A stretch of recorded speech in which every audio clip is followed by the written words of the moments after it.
राजस्थान के सीएम अशोक गहलोत की नई टीम तैयार। 11 कैबिनेट और 4 नए राज्य मंत्री आज शपथ लेंगे। राजस्थान में गहलोत कैबिनेट के मौजूदा सभी 21 मंत्रियों का इस्तीफा। आज कांग्रेस मुख्यालय जाएंगे सभी मंत्री। आज शाम को 4 बजे होगा शपथ ग्रहण समारोह। कांग्रेस कार्यालय में दोपहर 2 बजे पहुंचेंगे सभी मंत्री। गहलोत की टीम में हेमाराम चौधरी, महेंद्रजीत सिंह मालवीय, रामलाल जाट, महेश जोशी, विश्वेंद्र सिंह, रमेश मीणा, ममता भूपेश बनेंगी मंत्री। भजनलाल जाटव, टीकाराम जूली, गोविंद मेघवाल, शकुंतला रावत भी टीम गहलोत में शामिल। आज शाम को लेंगे मंत्री पद की शपथ। जाहिदा खान, ब्रजेंद्र ओला, राजेंद्र गुडा, मुरारी लाल मीणा राज्य मंत्री के रूप में शपथ लेंगे। इस बार कैबिनेट में जाट चेहरों के तौर पर रामलाल जाट, ब्रजेंद्र सिंह, ओला हेमराम, इसके अलावा को मौका दिया गया है। गुज्जर चेहरे के तौर पर शकुंतला रावत तो आदिवासी चेहरे के तौर पर महेंद्रजीत मालवीय को कैबिनेट में जगह दी गई है। भजनलाल जाटव, टीकाराम जूली और गोविंद मेघवाल दलित कोटे से कैबिनेट मंत्री बनेंगे। अल्पसंख्यक वर्ग से जाहिदा को राज्य मंत्री की पद पर लाया जा रहा है और पहले संसदीय सचिव रह चुके हैं जाहिदा खान। सचिन पायलट के खेमे से 4 मंत्री बनेंगे। 2 राज्य मंत्रियों को प्रमोट कर कैबिनेट मंत्री बनाया जाएगा। हेमाराम चौधरी, विश्वेंद्र सिंह, रमेश मीणा और शकुंतला रावत को सचिन पायलट की टीम से मंत्रिमंडल में जगह मिली है। ममता भूपेश को प्रमोट करके गहलोत कैबिनेट में मिलने वाली जगह है। ममता भूपेश इससे पहले राज्य मंत्री थी। मुरारी लाल मीणा को भी राज्य मंत्री बनाया गया है और सचिन पायलट के लिए हमेशा बोलने के वाले नेताओं में से एक है मुरारी लाल। सचिन पायलट कैंप के विधायक हेमाराम चौधरी को पहुंचा निमंत्रण। मंत्री बनाने के लिए किया गया आमंत्रित। मंत्रियों के विभागों में भारी फेरबदल होना तय। कुछ मंत्रियों को छोड़ ज्यादातर के विभाग बदले जाएंगे। कल गहलोत मंत्रिपरिषद की बैठक में लिया गया इस्तीफे का फैसला। प्रदेश प्रभारी अजय माकन भी शामिल हुए। कल राज्यपाल से मिले सीएम अशोक गहलोत। 1 घंटे की मुलाकात के बाद तीनों मंत्रियों के इस्तीफे सौंपे गए। गहलोत बोले, लॉटरी खुलने का इंतजार। सूत्रों के मुताबिक 3 मंत्रियों को छोड़कर कोई मंत्री ड्रॉप नहीं होगा। प्रधानमंत्री मोदी लखनऊ में आज डीजीपी आईजीपी कॉन्फ्रेंस के 2nd सेशन को संबोधित करेंगे। पीएम मोदी सुबह 9:10 पर राजभवन से पुलिस हेडक्वार्टर पहुंचेंगे और शाम 4 बजे तक कॉन्फ्रेंस में रहेंगे।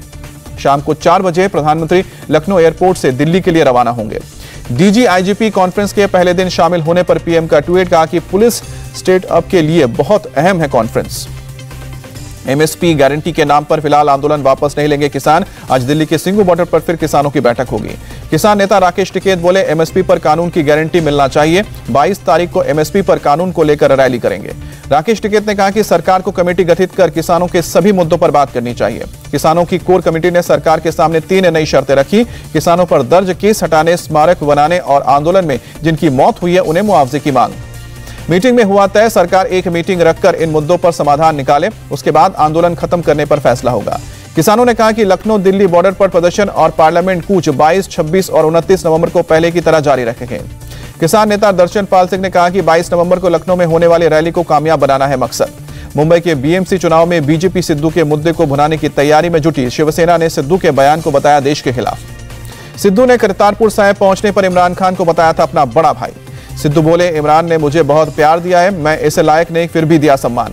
सिद्धू के करतारपुर साहिब से वापस लौटने पर भी किया इमरान का गुणगान। कहा कि पीएम मोदी और इमरान की वजह से खुल पाया करतारपुर कॉरिडोर। सिद्धू ने कहा कि मुझे 3 करोड़ पंजाबियों में और पाकिस्तान के लोगों में भी रब दिखता है। सिद्धू के पाकिस्तान प्रेम पर बीजेपी का हमला, कहा कि यह कांग्रेस का अलग पैटर्न, अलग डिजाइन। बीजेपी बोली, सिद्धू ने राहुल के कहने पर इमरान को बड़े भाई कहा है। हिंदू को कांग्रेस और आईएसआईएस बोको हराम कहती है। पात्रा ने कहा कि खुर्शीद, मणिशंकर अय्यर और राहुल पैटर्न का हिस्सा है। आईएनएस विशाखापट्टनम आज नौसेना में शामिल होगा। भारतीय जाबाजों का हौसला बढ़ाने के लिए रक्षा मंत्री राजनाथ सिंह समारोह में शामिल होंगे। आधुनिक हथियारों से लैस है आईएनएस विशाखापट्टनम, आत्मनिर्भर भारत की पहचान है। लो ऑब्जर्वेशन तकनीक से बनाई गई आईएनएस विशाखापट्टनम की बाहरी सतह दुश्मनों के रडार से ट्रेस नहीं कर सकते। भारत की सबसे ताकतवर मिसाइल ब्राह्मोस और बराक मिसाइल से लैस है आईएनएस विशाखापट्टनम। दुश्मन का जहाज देखते ही अपने डेक से एंटी एयरक्राफ्ट मिसाइल लॉन्च कर सकता है। पनडुब्बी रोधी रॉकेट लॉन्चर और सुपर रैपिड गन से लैस है। संघ प्रमुख मोहन भागवत का बयान, हमें धर्मांतरण नहीं कराना, जीवन जीने का तरीका बदलना है। आज एक दिन के उत्तराखंड के दौरे पर हरिद्वार पहुंचेंगे अरविंद केजरीवाल, करेंगे रोड शो। हरिद्वार में रोड शो करने के साथ ही केजरीवाल पार्टी कार्यकर्ताओं से करेंगे बात। चुनावी रणनीति पर चर्चा होगी। आज यूपी के बाराबंकी में एआईएमआईएम चीफ ओवैसी रैली करेंगे। शोषित वंचित समाज सम्मेलन को संबोधित भी करेंगे। महाराष्ट्र के पूर्व सीएम देवेंद्र फडणवीस आज जाएंगे अमरावती, हिंसाग्रस्त इलाकों का दौरा करेंगे। कानपुर में all India Muslim personal law board की मीटिंग का आज दूसरा दिन। बोर्ड में नए सदस्यों का चुनाव होगा। कंगना रनौत के खिलाफ दिल्ली में देशद्रोह का केस, एक्ट्रेस ने किसानों को बताया था खालिस्तानी आतंकवादी। बाहुबली मुख्तार अंसारी पर और कसा शिकंजा, लखनऊ में जमीन होगी जब्त। लगातार 5वीं बार भारत का सबसे स्वच्छ शहर बना इंदौर, छत्तीसगढ़ बना सबसे स्वच्छ राज्य। स्वच्छता के मामले में दूसरा शहर बना है सूरत। राष्ट्रपति रामनाथ कोविंद ने स्वच्छ सर्वेक्षण पुरस्कार 2021 से सम्मानित किया। छत्तीसगढ़ का देश का सबसे स्वच्छ राज्य चुने जाने पर सीएम बघेल ने कहा, अब छत्तीसगढ़ मॉडल चलेगा, गुजरात मॉडल हुआ फेल। पाकिस्तान में फिर हिंदुओं पर अत्याचार। सिंध प्रांत में 11 साल के लड़के के यौन उत्पीड़न के बाद गला दबाकर हत्या। नवाब मलिक का समीर वांखड़े के खिलाफ बड़ा दावा, कहा कि समीर वांखड़े करते हैं शराब का धंधा, नबी मुंबई में चलाते हैं बार। नवाब मलिक का दावा, वांखड़े को नाबालिग रहते मिला था लाइसेंस। एक्साइज डिपार्टमेंट में काम करे वांखड़े के पिता ने जारी करवाया था लाइसेंस। एंटीलिया मामले में आरोपी क्रिकेटर सट्टेबाज नरेश गौर को एनआईए कोर्ट से मिली इजाजत। आर्यन खान मामले में कोर्ट की ऑर्डर कॉपी आई। कोर्ट ने कहा कि आर्यन को आरोपी साबित करने के लिए सबूत नहीं। शिवसेना सांसद भावना गवली को ईडी का नोटिस, 24 नवंबर को पूछताछ के लिए बुलाया। नवी मुंबई में फर्जी कॉल सेंटर का भंडाफोड़, 7 गिरफ्तार। मुंबई क्राइम ब्रांच ने हनी ट्रैप के गैंग का पर्दाफाश किया। एक अभिनेत्री समेत 3 लोग गिरफ्तार किए गए। आरोपियों के पास से पुलिस को 7 मोबाइल मिले हैं। 8 लाख से ज्यादा की ज्वेलरी और 2 कार भी बरामद। महाराष्ट्र में 27 अक्टूबर से 19 नवंबर तक राज्य परिवहन कर्मचारियों की हड़ताल में एमएसआरसीटीसी के 279 करोड़ रुपए का नुकसान हुआ। केरल के कुट्टायम में लगातार हो रही बारिश बनी मुसीबत, फसलों को हुआ भारी नुकसान। कर्नाटक में लगातार बारिश ने बढ़ाई परेशानी, हावेरी में फसलों को नुकसान पहुंचा। आंध्र प्रदेश में भारतीय नौसेना ने चलाया अभियान। कडप्पा जिले के कई बाढ़ प्रभावित इलाकों में बांटी गई राहत सामग्री। पुडुचेरी में भी भारी बारिश ने पूरे शहर में पानी भरा। तेलंगाना में अगले 24 घंटे हो सकती है बारिश, मौसम विभाग ने अनुमान जताया। आंध्र प्रदेश में बारिश और बाढ़ से तबाही, सीएम जगनमोहन रेड्डी ने बाढ़ग्रस्त इलाकों का दौरा किया। कडप्पा जिले में राहत और बचाव के कार्य में जुटा है वायुसेना। 6 अलग अलग जिलों में रेस्क्यू ऑपरेशन चलाया। कर्नाटक में भी भारी बारिश के बाद हालात खराब। भोगासागर झील से पानी का ओवरफ्लो हो रहा है। आंध्र प्रदेश के 4 जिलों में भारी बारिश ने ढाया कहर, अब तक 24 लोगों की जान गई। पुडुचेरी की उपराज्यपाल ने बारिश प्रभावित लोगों से मुलाकात की। शिविर में रहने वाले लोगों को भोजन परोसा, खुद भी खाया। जोधपुर में रफ्तार का कहर, कार ने मोटरसाइकिल पर जा रहे पति पत्नी को पीछे से टक्कर मारकर उछाला। सड़क पर गिरे पति पत्नी की मदद करने की बजाय कार चालक मौके से भागा। हादसे का सीसीटीवी फुटेज भी सामने आया। घायल शख्स ने दर्ज कराया मामला। पुलिस सीसीटीवी फुटेज के जरिए कार मालिक की तलाश कर रही है। नॉर्थ त्रिपुरा के एक इलाके में बीआरयू कैंप में लगी भीषण आग, 18 घर जलकर राख, कई झुलसे। भोपाल में पैरामेडिकल छात्रों का हंगामा, मेडिकल एजुकेशन डिपार्टमेंट में तोड़फोड़ की। गुस्साए छात्रों को देख स्टाफ ने खुद को कमरे में बंद किया। पुलिस ने मौके पर पहुंचकर छात्रों को शांत कराया। जनरल प्रमोशन की छात्र कर रहे थे मांग, कहा कि पिछले 3 साल से नहीं हो रहे एग्जाम।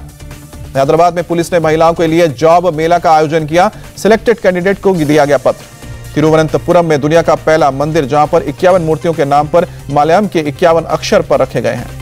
गोवा में Indian film personality of the year award मिलने पर बोली हेमा मालिनी, मैंने पिछले कई सालों से जो काम किया है उसका यह फल है। दिल्ली पुलिस ने एक नाइजीरियन नेशनल को बेंगलुरु से गिरफ्तार किया। व्हाट्सएप हैक कर ठगी का बनाता था शिकार। आरोपी के पास से 7 एटीएम, कई सिम कार्ड और 4 मोबाइल बरामद हुए। इंटरनेशनल साइबर फ्रॉड गैंग से जुड़े थे। पश्चिम बंगाल में कोरोना के 725 नए मामले सामने आए और 775 रिकवरी हुई है। 24 घंटे में 12 लोगों की जान गई है। मुंबई में कोरोना के 195 नए मामले सामने आए। 351 रिकवरी। पिछले 24 घंटे में 1 मरीज की मौत हुई है।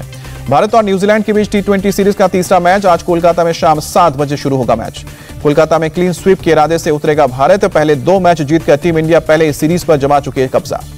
बीसीसीआई प्रेसिडेंट सौरव गांगुली करेंगे मैच की शुरुआत। मैच शुरू करने के लिए बजाएंगे ईडन बेल। सौरव गांगुली ने भारत और न्यूजीलैंड की टीमों को दी चेतावनी। ओस को लेकर दोनों टीमों को आगाह किया।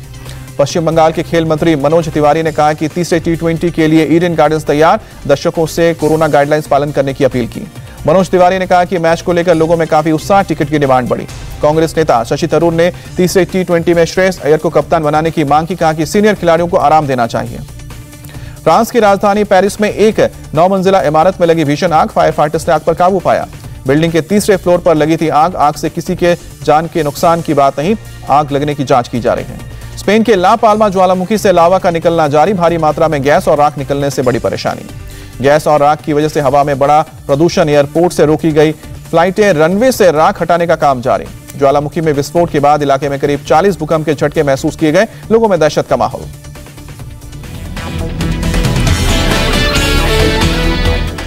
इंडिया टीवी हर वक्त हर जगह डाउनलोड करने के लिए सर्च करें India TV news Google play store या ऐप स्टोर पर।